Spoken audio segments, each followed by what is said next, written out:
All right, welcome to our November Arcadia Book Club discussion of Lucy by the Sea by Elizabeth Strout.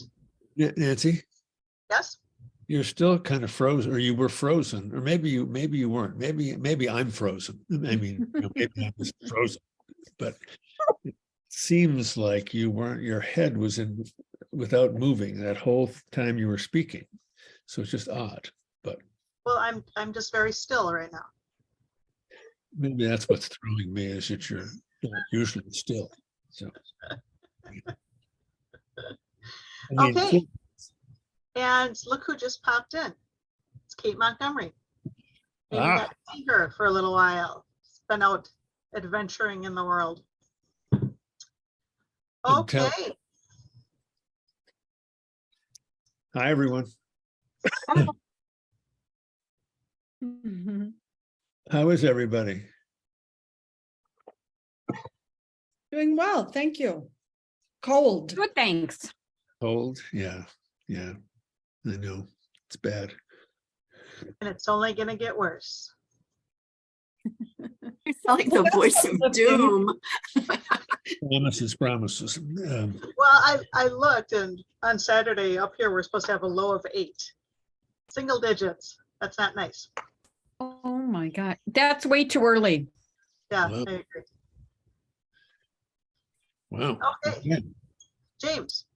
Yes. Oh, good. Hannah's barking early tonight. You've already been fed. Come here. Okay. How many of you, just out of curiosity, have read others of this group of 4 books? Anybody read any of the other ones? Okay, one person, that's it. Wow, that's fascinating. Okay, just a moment, please. Nancy, take over. Okay. I think maybe it's James's computer because I saw lots of hands go up. So, right. So I've read all 4 of them.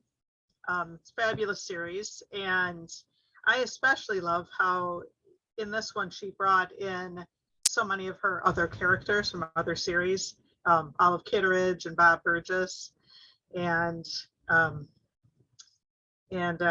what's his sister's name? Bobert.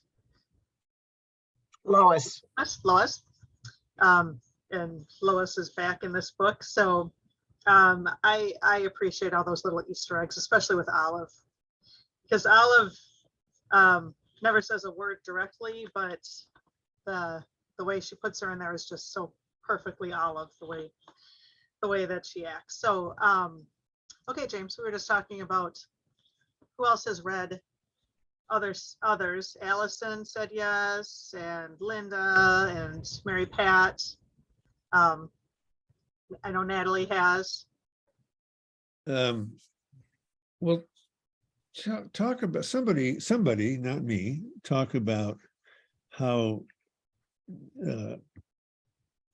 well, I'll say one thing about her voice, about Lucy's voice, that I love, but I wonder if other people love it, which is the kind of quiet ways that she repeats herself.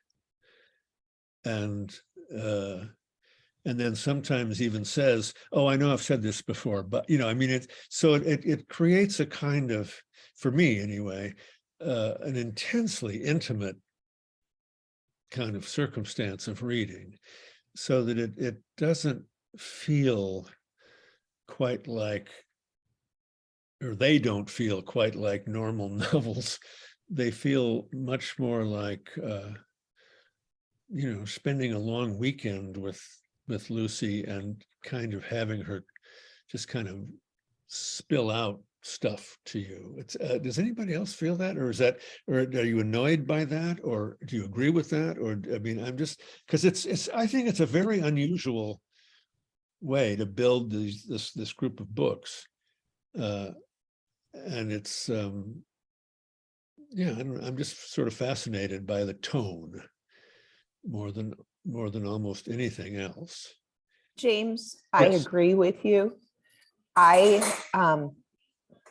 thought it was just showing her sense of maturity in this, how she's grown I don't, you know, experience life, her honesty, her frankness. And I think it's just her character as well. But I think with age comes the ability to be more frank about things.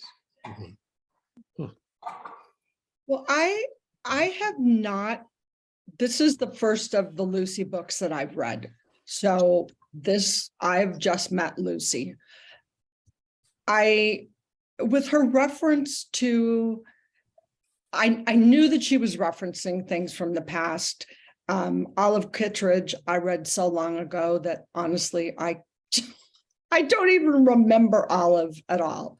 So I was learning about Lucy.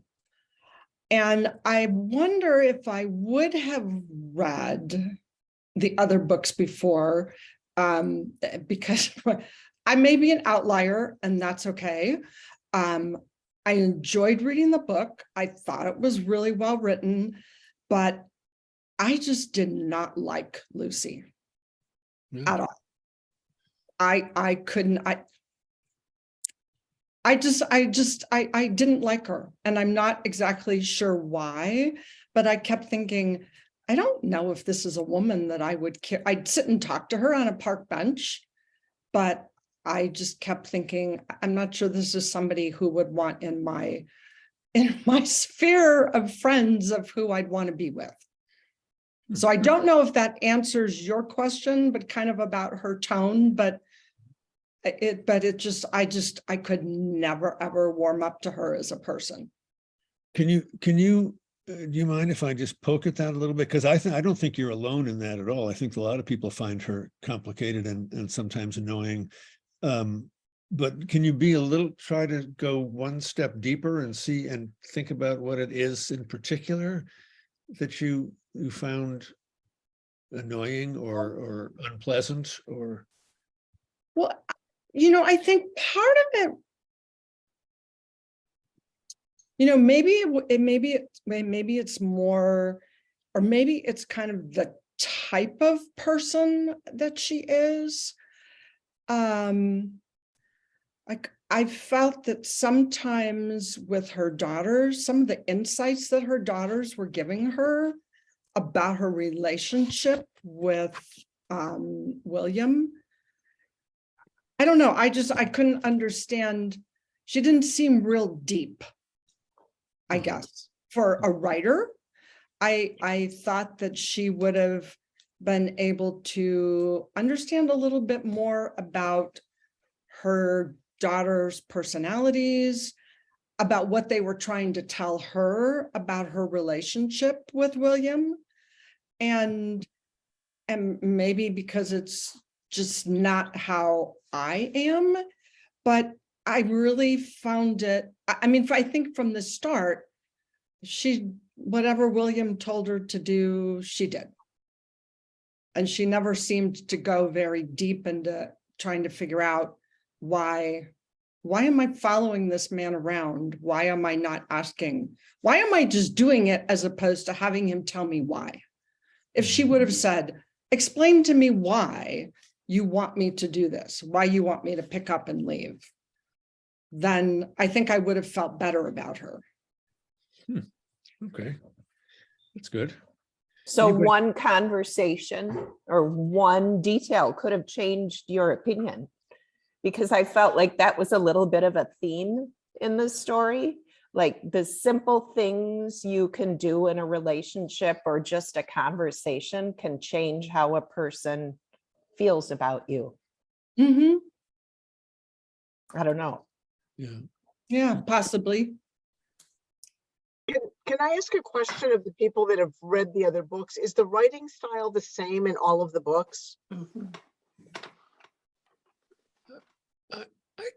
Well, I think so. I mean, or at least the last two, it's pretty similar. Okay. I mean, I read it over kind of the course of 2 weeks as opposed to reading it in a shorter time span. So it was a little disjointed, but some days when I was reading it, I found the writing style interesting, and other days I found it annoying. Hmm. And some days I kind of liked her okay, and other days I found her whiny and annoying. So it's one of those books that I didn't dislike it, but I didn't love it. I thought a lot of it was interesting to me because I think for the last 2.5 years, our sense of time has been very warped. Mm. And Mhm. so it was interesting to go back and read about how people were feeling at the beginning of the pandemic. You know, when we were leaving our mail in the garage for 3 days and wiping down our groceries with Clorox wipes and, you know, all those things that we were doing that have kind of faded into the back of my memory. So that was kind of interesting to revisit that and think about, oh, this was really weird 2.5 years ago. But yeah, the writing style, it was a little bit like reading somebody's diary. You know, it was just like kind of like very straightforward, very basic, very, you know, simple. And like I said, some days I found it really interesting and other days I found it just annoying. I agree with you, Diane. That's kind of how I felt. Life happens to Lucy, right? She's not, she's more reactive than proactive. And I think, you know, because she was an abused child, she kind of just puts her head down and just tries to stay under the radar so she doesn't get abused more, and just kind of goes with what the domineering person is doing to her a lot. I felt that she was sort of vacant and, didn't have a clue sometimes as to what was going on. And sometimes remote came across to me as remote. And maybe that would be why Mary Pat wouldn't want this person as a friend. I was okay with that. That's how I perceived her, very remote, very vacant, not knowing what's going on. I accepted that for two reasons. One, about the pandemic, and none of us knew what was going on. So I thought that fit with that event very much. And then secondly, she talked about the husband, her second husband that she seemed to love very much, had died. And so I could see a character in that sense being very sort of out of it. But that was my reaction to her. And I guess my question would be, for the people that read the other books, did she have that sense of remoteness, vacancy that in the other books as well? I've read all of the books this year.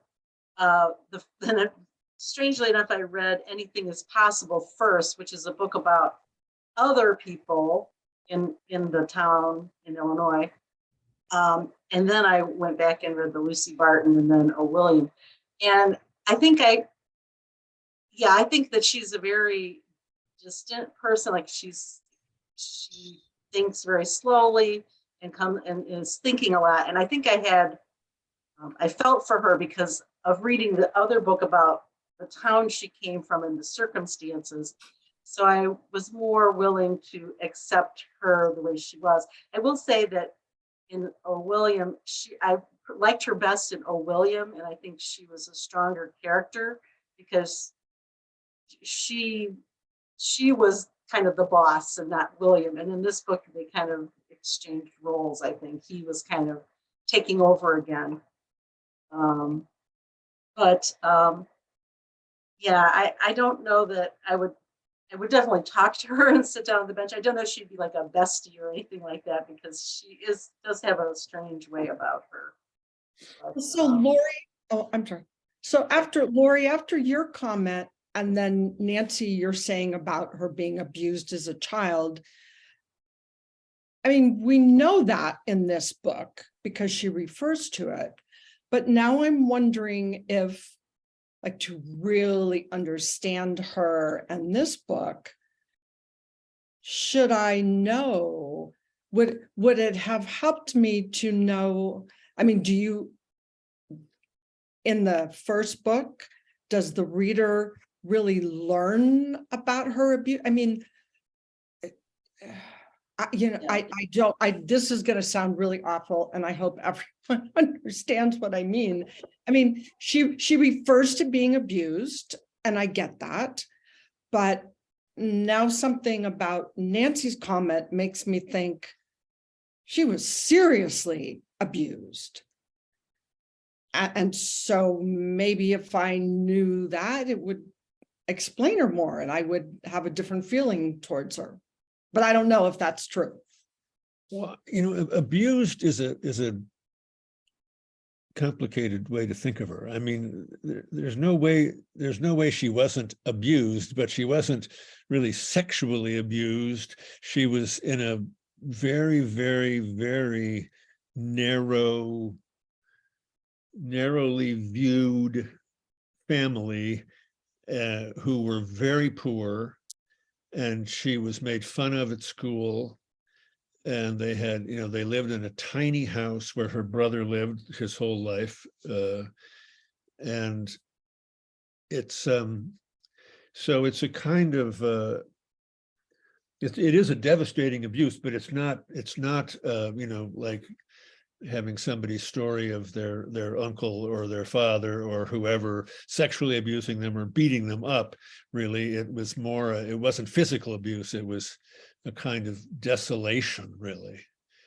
So that when she does go to school, to college, she really basically never returns, because she for the first time in her life, she kind of, so I think in a sense, you're meant to think that somehow, because she married William so early, she kind of didn't quite have the experience of living on her own as an adult until she was in her 40s, really, and after she'd already had 2 children. So that it is very odd, and it's interesting that you would say, that Lori, that you found her remote, because most people when they talk about these books talk about how, plus so do his daughters and Lucy talk about how remote William is and how protected and distant he is. And sometimes, I mean, I remember in a number of the books just writing "ugh" next to something he says, or his bluntness with her is so harsh. But you are right, I think, about O. William in the sense that he was so kind of devastated in O. William that she did take over and kind of was the actor. And here, because like many people, I think, at the beginning of the pandemic, who it's somewhere else, it's not really around me, so I haven't paid enough attention yet. And because he was a scientist, he was ahead of that game, and so then he did take it over. But yeah, because I don't really find her remote, but I do find her oddly unsophisticated in certain ways, or unaware, when you'd think, well, she'd almost have to be that more aware than that, of what's going on around her. Yeah, they're very odd characters to kind of carry 4 books, but I really think they do. I mean, I think the books work. But so let's talk a little, because the daughters are so prominent in this book. Although I have to say that when I reacquainted myself with O. William and really read it really carefully the last couple of days, I almost fell out of my chair when one of the daughters calls her father a dickwad, which was one of my favorite expressions from the 70s. And I thought, oh my God, I can't believe it. But it's so the daughter, I really, really, really love the daughters. I mean, I hope she does more with the 2 of them. But what do people think about Chrissy and Becca? Or if that, and also chime in about William too, because he's not the easiest of people to be around.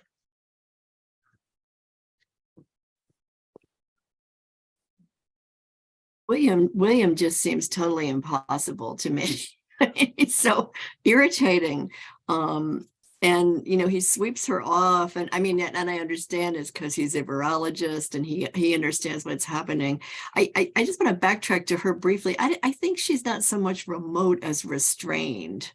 But William is just, he's very annoying a lot of the time, and yet what he's doing is a good thing for them. And fairly late in the book, we learn about his physical vulnerability, what he's gone through, and that, I gotta say, it made me have a different take on him. I thought it was just very interesting the way these two people who had been married and divorced, and unfaithfulness was involved, but yet they somehow come together again. I mean, it seemed almost too good to be true at first. I thought, now William's going to do something and really blow this. But Well, I found my sense. I found myself changing how I felt about him in this book, from being irritated to feeling more compassionate, I guess. Yeah. Can I ask what type of books did she write? When they said something to her about when she was talking about being not special or being irrelevant or something, and he says, no, you've written all these books that have touched people. What kind of a writer was she supposed to be? Do we know? Does it say in any of the books what she writes? Memoir. What did you Memoirs, say? right? Memoirs about her life, wasn't it? Yeah. Yeah, I think you're intended to think, for instance, the first of the 4 books, My Name is Lucy Barton, you almost feel like that could be the book that made her reputation in a way, because of the that's information that people who meet her in other books seem to know from the book. I mean, I know that the first book, when she talked about going to that college and how the students wouldn't talk to her and how mortified she was and everything. So it sounded to me like the first book was about growing up, poor and in this very narrow world, as you said, but I didn't know if all of her books were also kind of the same type of thing. I'm talking about Lucy, not Right. Elizabeth. Yeah, you never really, I don't, it's not spelled out what she's written. Okay. But I always just feel like, well, she's one of those, she's like an auto fiction writer in a sense, where, that her fiction is about her own life, or people can make the assumption, as many people did about someone like John Updike or Philip Roth, where they would just kind of correctly or incorrectly, they would make, because the books feel so personal, that you just kind of assume that, oh, this must be directly related to her life. Yeah, I found myself doing that. I mean, I try not to do that reading fiction, this is really about Elizabeth. But I imagine her writing books kind of like this, that Lucy is writing books kind of like this. And I mean, I don't know if Elizabeth Strout considers what she does autofiction or not. I mean, I don't think it's autofiction like Annie or No or something like that, but I think it's interesting that she can't write during this period. I found that very interesting, because all the writers I know were obsessively writing about COVID, Yeah. I found, though, at times I couldn't read during this time. Mm-hmm. I would just get so overwhelmed with, what I was seeing on the media or something. I just needed to shut off, and I couldn't pick up books for periods of time. Yeah, yeah. I also found this book to be, I mean, for a book that's, you know, on one level about COVID, I found it to be more interesting than many that I have read. I mean, I read Gary, I can never pronounce his name. Steingart. Steingart, okay. I mean, I was really irritated by his book, you know, Yeah. about retreating to the country. And this Yeah. book held my attention. So I don't know. Yeah, I agree with that. I really think that the fact that, well, you know, well, remember when in this book, when she talks to Bob Burgess for the first time and he says, you know, your book is really about class. And she says, oh, thank God you understood what it was about. It wasn't just about mothers and daughters. And I do think, you know, and I wrote a little bit about this in the newsletter today, but I really do think this book takes on more people's journey about COVID and about especially the first part of COVID than a lot of the other, you know, COVID books that I've come across. I agree. I felt it was also strong in that regard, that it did kind of capture the sense of, you know, what's going on, what's happening, how do we deal with this? And it seemed to me it was more reflective. The only two books I can remember reading about that included the pandemic were Allie Smith, who had the brief bits of it, and then Sally Rooney, What a Beautiful Life, or wait, Beautiful World, Where Are You? But both of those were more like the events of the story were taking place during COVID.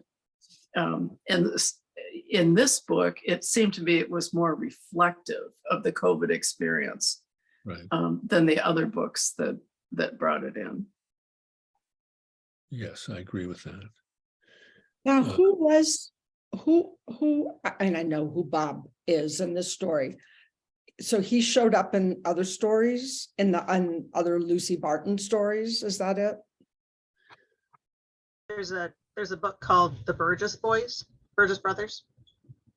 Oh, Burgess Boys, about him and his older brother, and they're both lawyers.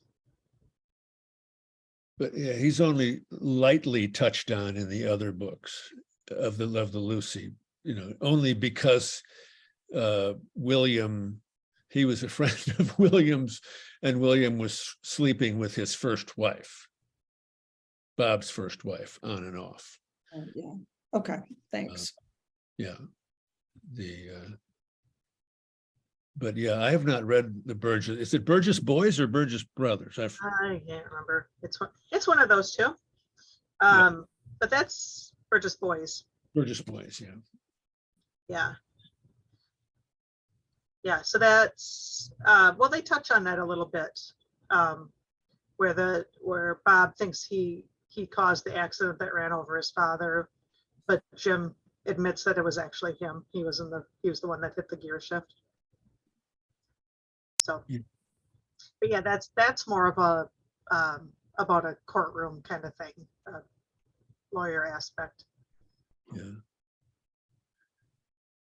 And it's what about, all right, here's another odd thing about Lucy, and she cops to it a few times, but how she either loves or hates things. You know, she doesn't seem to have a kind of, you know, middle And people ground. too. Yeah, I know everything, but people or she hates being in other people's houses. I mean, that's just hilarious. And then she, you know, she'll say, other people's houses smell odd. You know, I mean, it's just or smells a particular smell. Not that it's bad, just, you know, she doesn't like that. And it's just she's a truly eccentric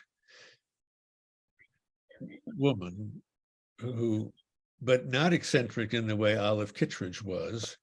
And I, you know, it is, a couple of you have touched on this too, the sense that for a writer who says that, you know, what she's really interested in is other people's stories. And then in this book, she, you know, she invents that story about the policeman just from looking at him. And then, you know, that tension of, do I publish this or not? because it's, it's complicated now to do anything in the arts where you're afraid of offending someone who will then create a Facebook page and excoriate you. But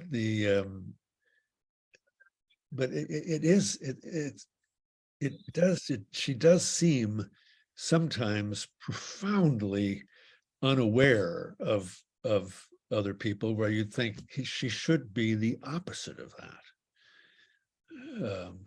And she does say, and I'm sure we all really agree with this on some level or another, that we don't really know each other very well, and we don't really know ourselves as well as we would like, but still,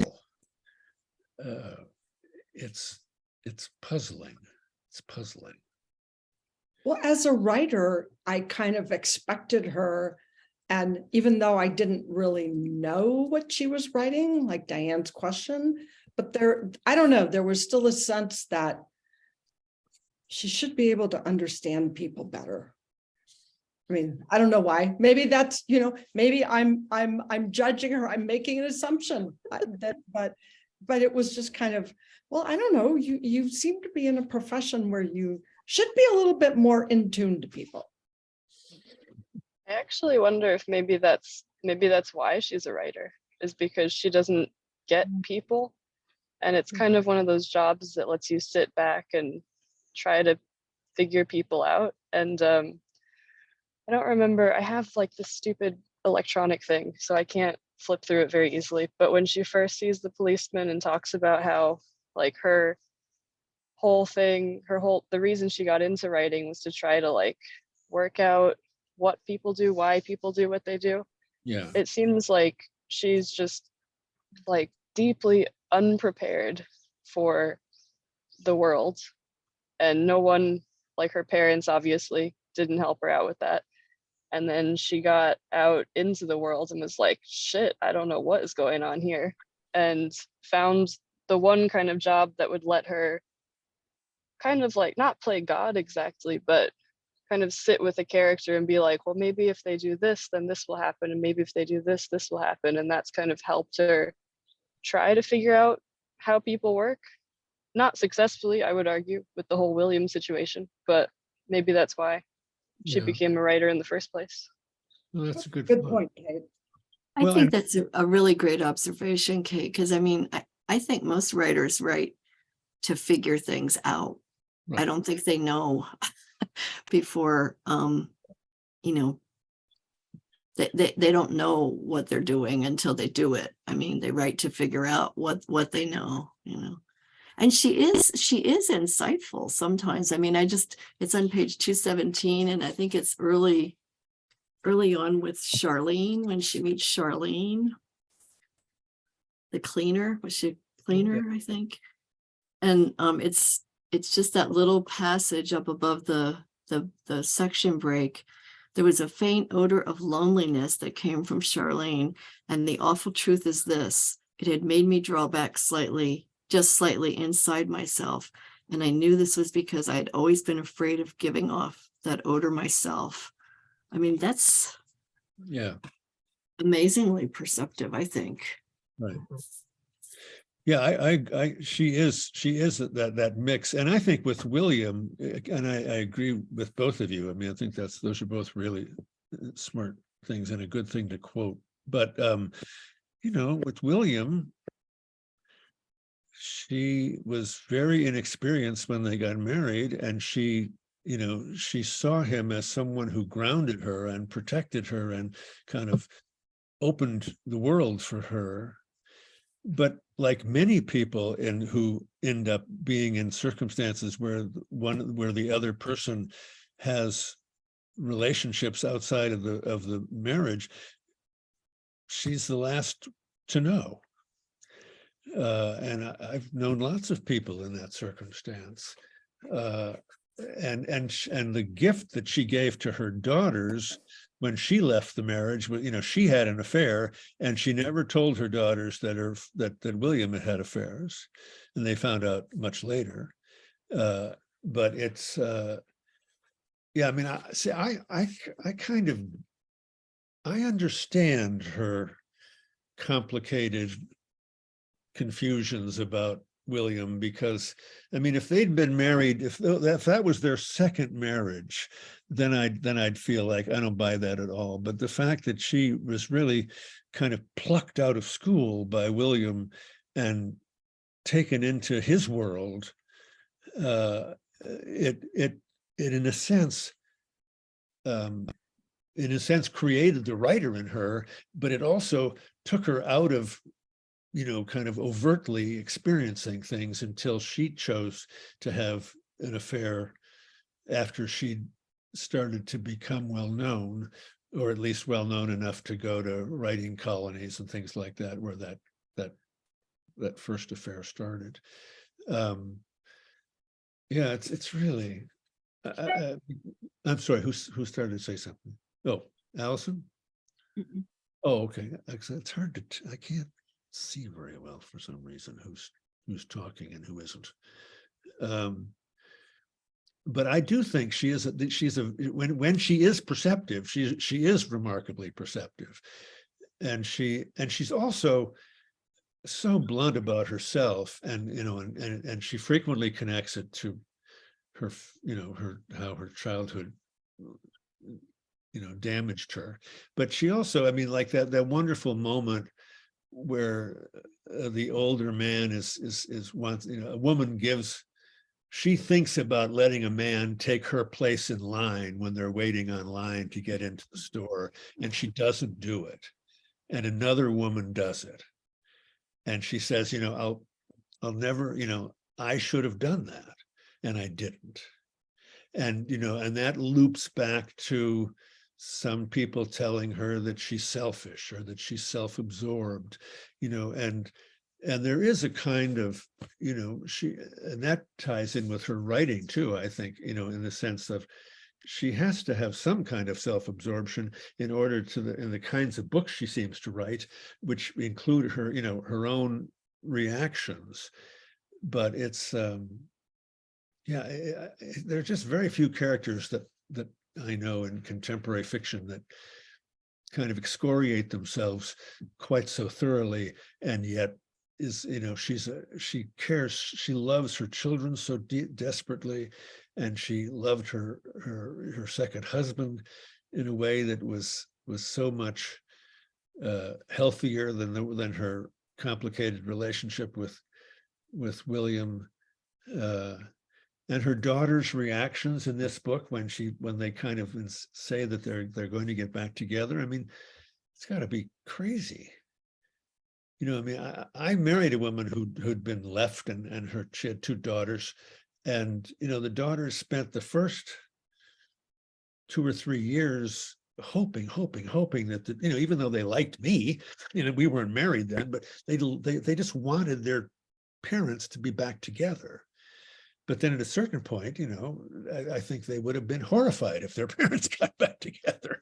You know, it just, yeah, it's just so quietly, it just seems so truthful to the way many people struggle along in their lives and make a really lovely decision one day and a just typically horrible decision the next day.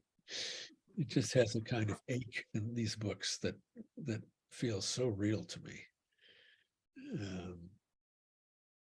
Sorry, I just talked for a long time. I apologize. Somebody else talk.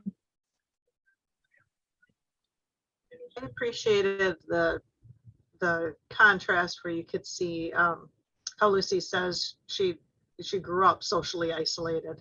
That was her whole childhood, and how when the teacher took an interest in her and helped her get the scholarship and get out, you know, her life went off a totally different direction. But we could still see how life was going to be through her sister and her brother, and then sadly with the niece that started to follow Lucy and then went back. Didn't make it on her scholarship. You know, not everybody gets the gift to see what life could have been like if they hadn't made one huge decision. And Lucy's decision was kind of to stay after school to stay warm and hang out with the teacher who took a great interest in her. And so, you know, it was almost like taking advantage of that poverty in her home situation was what got her out, or reacting to that poverty. I keep wondering, she never mentions the name of the school. It's always just a university near Chicago. And I mean, I live in Chicago and I'm thinking, is it Northwestern? And if it's Northwestern, why doesn't she just say it's Northwestern? Because the University of Chicago feels a little too, too heady for someone to get a scholarship to, besides undergraduates at the University of Chicago are too weird. But I just want, I was thinking, just say it. Where is she? I want to know where she is. It's just weird. I thought that it was like Illinois Benedictine or something. I thought of it as a smaller school, Yeah. not a That's big. what I was about to say too, was Benedictine or Vera or Lake Forest or something like that, a smaller place Yeah. outside the city. Yeah, I thought it might have been Lake Forest. That's what I thought. Yeah.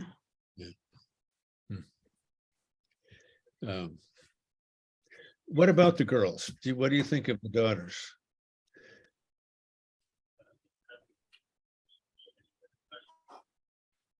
I like the feel like- daughters. I'm sorry. Oh, that's okay. Go ahead. I just was going to say I liked the daughters. That's all I really had to say. Oh, I did too, but I feel like I didn't get to know them as much as I could have to have much of an opinion about them. But I do think my favorite part of the book was at the very end where she's been talking, like she talks her daughter out of the affair, and then she meets the two of them together the next day in the city. Yeah. And her daughters like very gently and very lovingly tell her like, Mom, you've got to be fucking kidding me about getting back with William. And that kind of shifted. I was thinking about this back when Mary Pat, when you made your first comment about not really liking her and how she's kind of like a bit pathetic as a person. I thought she was kind of like almost in hibernation for the entire book. And then having her daughters who are just similar enough to her to make her kind of relook at her own life and just different enough to push her out of her own patterns kind of like kickstarted this new change in her. And I think whatever the next book is, hopefully there is one, is going to be Lucy doing something like totally radical. And this whole book was just leading up to that. And I think it was really her daughters that like very gently but very firmly pushed her to that, which I found like it was that scene was a page maybe. And it totally shifted Lucy's whole, not her whole personality, but her whole perspective on her life going forwards, I think. Yeah, I agree, Kate. And I think that scene in Central Park where she talks to Chrissy and they have that's such a blunt but loving scene. And it just, it's so full of wisdom, of hard-earned wisdom on Lucy's part of what she's lived through and what she's watched and seen and experienced. And it's, and I loved even the fact that, she insists that Chrissy take off her sunglasses and look at her so she can see her eyes, she can see her taking in the information. And yeah, I just thought that was a remarkably, it did feel like suddenly she just had given herself an electric shock, and was kind of just saying, I have to plant a flag here about human behavior and what you're risking and connecting it to what her own therapist saw, it was able to make her see about loss and how when we have lost something profound, it affects everything about us for a long time. I agree with you. Then the coda of the two girls together with the mom was just really, really beautiful. I don't know. I mean, I agree with you too, Allison, that I softened about William, but I don't know, that very last moment of the book, you sort of have your breath held thinking, oh God, is this right? Should she do, I mean, I know why she feels what she feels, I think, but that still doesn't necessarily mean, you know, that you'd wish it for her. I think there should be a, in the next book, focus more on the daughters. And like Kate said, maybe the daughters, because to me, they seemed, for some reason, they seemed much more approachable and I don't know, fleshed out as human beings getting through their lives than Lucy did. But maybe Chrissy and Becca, you know, she'll get her law degree and the three of them will go take a celebratory trip and go to Italy, and the girls will help Lucy's eyes open to the beauty and the wonder of the world and the possibilities of life and love. And, you know, maybe she'll meet somebody. And you know, it would be very interesting to see the two of them and their mother outside of their daily lives and what could maybe happen if they shared an experience together.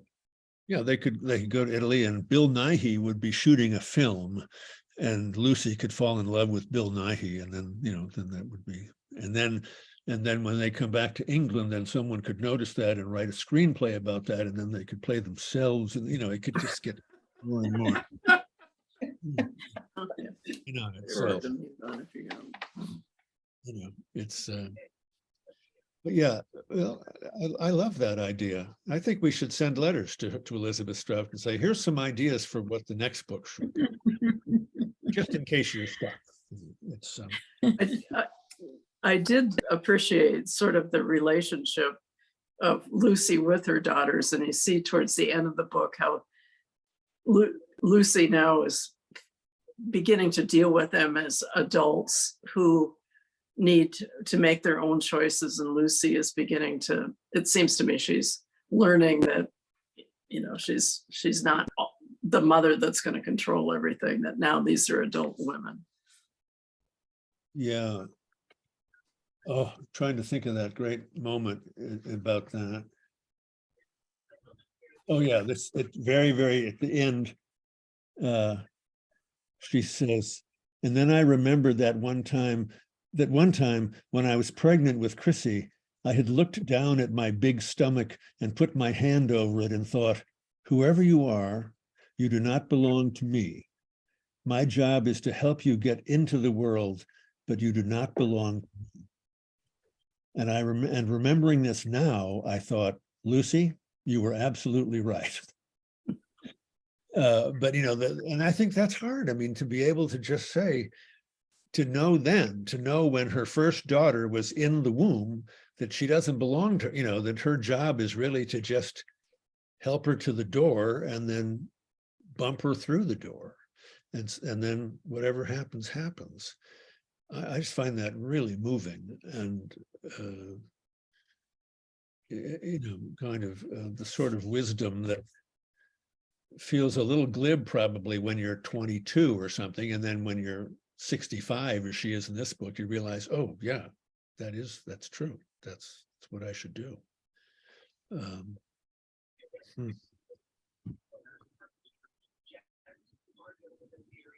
Other thoughts, comments? Oh, well, one thing that this is about the daughters, and you know, your comment about saying how and really your children don't belong to you.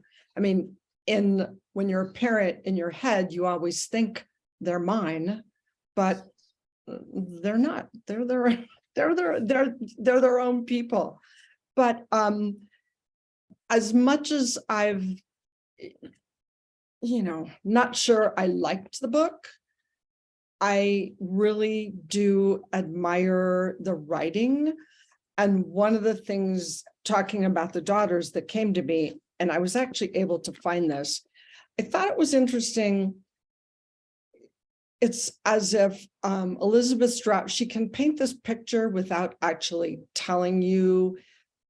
I'm making an assumption about Chrissy that Chrissy at some point had some huge problems and had some sort of an eating disorder. Maybe she was anorexic, but the author never comes out and tells you that. She just gives you these little hints.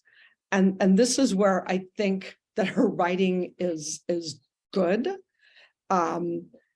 Because it's towards the end of the book when she's with the daughters, and this paragraph where she says on page 283, she says, and then Chrissy came back and the sandwiches arrived and I watched Chrissy eat hers slowly, but she kept eating it. When she was done with the first half, she looked at her plate and said, well, I might as well. And she picked up the second half. God, this relieved me. And it, that to me were those were the moments when I went, wow, her writing is, this is why this woman has won awards, because she kind of captures in those few sentences her daughter's issue and her upset about it. And that moment was a really awesome moment. Maybe things were going to be better. Let's hope. Let's hope.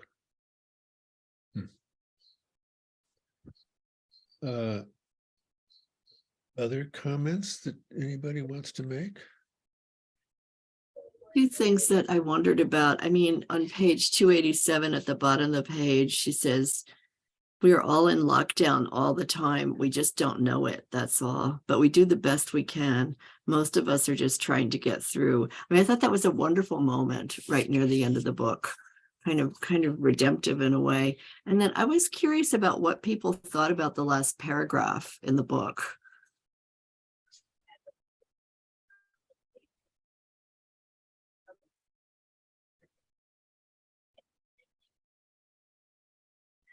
It was very dystopian. Are you talking about the one about the shiver of foreboding? Tiny shiver of foreboding. Yeah, passed through me then. Yeah, I remember reading that thinking, well, this is kind of depressing. A meteor is going to fall on the world tomorrow when we're all going to be gone. Wow. No, that's really, I found it incredibly depressing.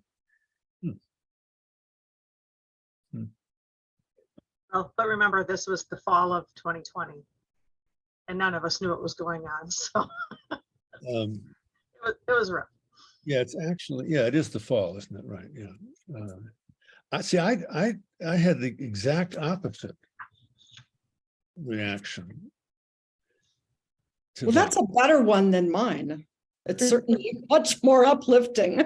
I mean, but it's just the meaning. I think it because it's the she does both things. Mm-hmm. In the sense that she has a sense of foreboding because we don't know what's going to happen to the world, how entrenched this virus is going to be. But after all this struggle, and she's at least she's holding on to a part of life that makes a certain sense to her. And that's the solace that she has. And because the earth, the earth is sweet and the earth is sad, and it's always sweet and it's always sad. And so if all of us are intelligent human beings, and if we were thinking about it actively, we would have a sense of foreboding, not just for the world, but for ourselves, but that there are pleasures, and the pleasures get us through somehow. And I just thought, given everything that's happened in this book, I just thought of one other time you really admire William is when he takes on the father-in-law of his daughter and says, get the fuck away from your son. Your son is go to a hotel for 2 weeks. you know, what are you crazy? You know, those moments were really great. But I thought the last paragraph was was unbearably right. Let's put it that way. You Well, know, I took that to be not just about the world and the situation that they had just gone through, but also about their relationship. Their relationship was sad and it was sweet. And I just love that part early on in the book. She talks about how she hates William every night after dinner. You know, she doesn't hate him, she just hates him after dinner every night. And that to me was just such a great way to think about how life is. And Yeah. I don't know, maybe because I have my own William, who I sometimes hate after dinner, not every night, just sometimes. It just I've never had dinner with your William, but it now scared me a little bit. And I just, I don't know, I guess I just liked her a lot more than a lot of other people did because of the way she had a lot of great ways of putting things and thinking about things, I thought. And just very real, as you were saying earlier, just very, very realistic ways of looking at things, but said in a much better way than I would ever talk about them. So. And just to point, I think it needs to be actually late spring of 2021 at the end because they've been vaccinated. Yeah, I think Oh, And the vaccines didn't come out till spring of 2021. yeah, you're right. You're right. It is spring. So it's been a year. It's been a year since they've, yeah. And they were eating outside. Right. Remember, she says they're eating those sandwiches outside at a restaurant outside. So. Yeah. Yeah, I thought it was maybe a maybe it's a foreboding for the next book because I thought, you know, everything kind of seemed so hopeful, and then there was that last paragraph that was the foreboding. So maybe she already knows what the next book is about. Well, I'm sure she does. But well, I don't think you can live, you know, I don't think you can live through the world that we've all lived through and be 65 and not have a sense of foreboding. I'm sorry. I just don't see how that's possible. But, I mean, I'm 74 and I just keep pretending I don't feel the foreboding, but I know it's right here. It's right here. So, yeah, it's well, I wonder what will happen. Let's hope she's been writing so much and so quickly. I mean, she's almost like Allie Smith. I mean, she just keeps banging these things out. So we'll see. And Allison, you know, you're one of, I'm sure there are other writers in this group, but you know, there must be a kind of excitement if you feel like, oh, this character is so good, I can really imagine a whole bunch of things for her to do, you know? Well, I'm not a fiction writer, but I mean, I know. yeah, but I mean, That sense of, yeah, who knows? I don't know. I mean, yeah. It will be interesting to see if there's another Lucy because there wasn't supposed to be another Olive. Then she just said Olive came to her and told her her story was going on. So, and they were quite a few years apart. Right. So we'll see. I wouldn't mind another book about Lucy. I mean, I think she's a very interesting character. Yeah. Yeah. I do too. I think she's really, really, because she is so complicated. I mean, there's so many aspects to her that are just really, yeah, it's great. Okay. All right. Well, Kate just sent a message saying she has to leave. She probably has to go to work now since it's morning in Japan.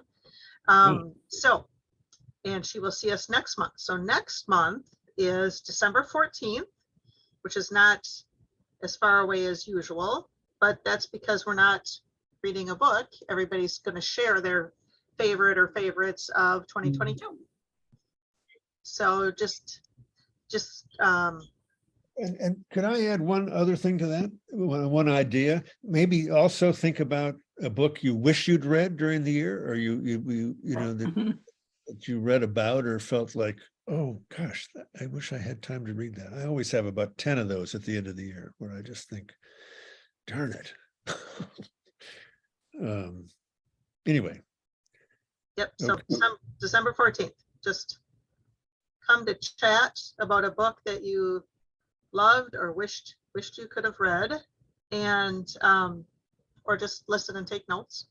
yeah, and then And- you'll do what you did last year. You'll put the list together for Yep, we'll everybody. put a list together.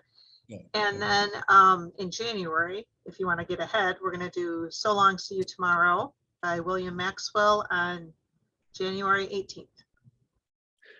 And I intend to put together a few things for people, other little things from Maxwell's work, just to sort of flesh out some things. Just because the book itself is quite short. It's 130 pages or something. Short enough you can read it twice. In fact, I urge you to read it twice. But it's yeah, so we'll probably send you some stuff to, that you can have as supplementary things for that book. Okay, have a great Thanksgiving, everybody. Be You safe. too. Yeah, Yeah. take care. Happy Thanksgiving all. Bye. Thank you. Happy Bye. Thanksgiving. Thank you. Thank Okay, you. all right. Bye. Hannah's saying, And heard there was food in